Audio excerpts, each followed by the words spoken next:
আমারে 2-3 জন এখানে ফোন দেওয়ার পর আমার আর জানে মানে নাই যে আমি আপনাদেরকে না দেখতে থাকি। আমি 150 কিলোমিটার দূর থেকে আপনাদের জন্য আইছি। 150 কিলোমিটার দূর আমার হবিগঞ্জ থেকে আমি আপনাদের জন্য 500 প্যাকেট খাবার নিয়ে আইছি। সারা বাংলাদেশের মানুষ আমার কাছে টাকা পাঠাইতেছে, বলতেছে আমি যেন আপনাদেরকে খাবার দেই, সহযোগিতা দেই। আমি এই জন্য আপনাদের কাছে আসছি। আমি আপনাদেরকে বলি, শুনেন, আমি আসছিলাম শুকনা খাবার নিয়ে, কিন্তু আসার পর আমার মনে হয়েছে, আমার একজন বলছে যে ভাই যদি ভাত না খাওয়ান আর চলতেছে না ভাই, ভাতের ব্যবস্থা করে দিয়া যান। আমি এখানে একজনকে পাইছি, যিনি, আপনি আসেন, উনি আপনাদের জন্য 3 দিন ভাত নিয়ে আইছিল আজকে খিচুড়ি।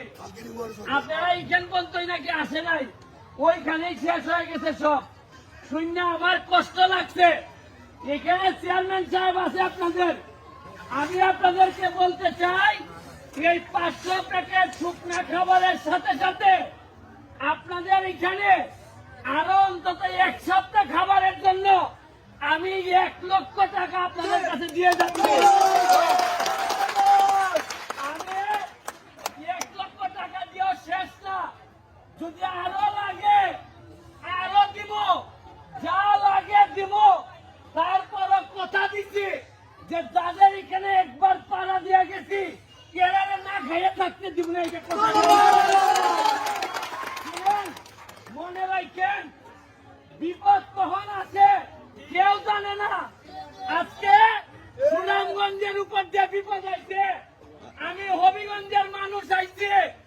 আগামী বছরে আমার মা বোন পানিবন্দী থাকতে পারে, আপনারা যাবেন সাহায্য করতে। এইটাই বলে মানুষ এবং মনুষ্যত্ব। আপনারা টেনশন করবেন না। আপনারা বেশি দিন আল্লাহ পরীক্ষা নেয় না, বেশি দিন না, এই পানি নেমে যাবে, আমরা আবার ফেরত যাব। তবে মনে রাখেন, এইরকম দুঃসময়ে আপনাদের এলাকার যেসব মানুষ আপনাদেরকে সহযোগিতার জন্য আসে নাই, তাদের কথা আপনাদের হৃদয় কোনোদিন ভুলবেন না। এইটাই সময়। শুনেন, শুধু বিয়ে শাদী করার জন্য, বিয়ে শাদীর অনুষ্ঠানে না, মানুষ যখন বিপদে পড়ে তখন একজন নেতা হিসাবে, একজন এলাকার মানুষ হিসাবে আশা বলে আমি মনে করি। আপনাদেরকে একটা দুঃখের কথা বলি, ঢাকাতে আমি একজন সুনামগঞ্জের লোকের সাথে আমার কথা হয়েছে। আমি তারে বলছি গত সপ্তাহে যে সুনামগঞ্জের অবস্থা খুব খারাপ, চলো সুনামগঞ্জে যাই, মানুষকে সহযোগিতা করি। আমি নাম বলবো না, আপনার এলাকার এক লোক বলে সুনামগঞ্জে যাওয়ার দরকার নাই, রাস্তাঘাট বন্ধ, এগুলা সরকারে দেখবেন, এগুলো আমরা চিন্তা করে লাভ নাই। তখন আমি বলছি, নিজের এলাকার মানুষের পানির তলে রাখা যারা অন্য এলাকায় বসে থাকে, তারা এই এলাকার কৃতি সন্তান কোনোদিন হইতে পারে। এই জন্যই বলি, মানুষ চিন্তা রাখেন। আমি এই জায়গায় কোনোদিন ফেরত আবার নাও আসতে পারি, আপনার সাথে আমার দেখা নাও হইতে পারে, তবে মনুষ্যত্বের দাবি নিয়ে আসছি।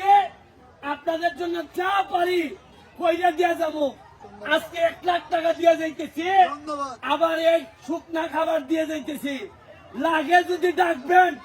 আরে চাই যে আমি 5 ফুট 8 ইঞ্চি হইতে পারি, কিন্তু কলিজাটা আমার পুরা শরীরের চেয়ে বড়।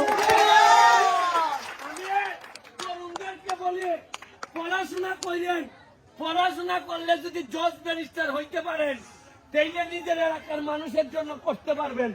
আর নাই রে, চোর বাটপারে দেশটা বইরা গেছে। তাদের জন্য দোয়া রইল, আমাদের জন্য দোয়া করবেন। যারা টাকা পয়সা পাঠাইছে আপনাদের জন্য, তাদের অনেকটাই আপনারা ছিলেন না, তাদের জন্য আল্লাহর কাছে দোয়া করেন।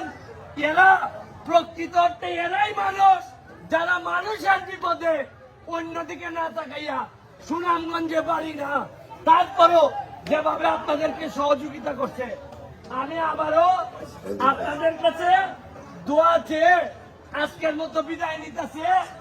আমার ফোন নাম্বার আছে, যখনই লাগবে আমার সাথে যোগাযোগ করবেন। পরিশেষে আবারও আপনারা মনোযোগ দিয়ে কথা শুনছেন, এই কারণে শুনেন,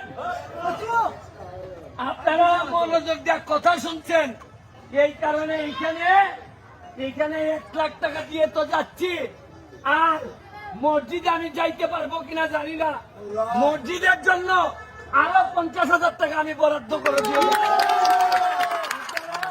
ভালো থাকবেন, সুস্থ থাকবেন। Thank you.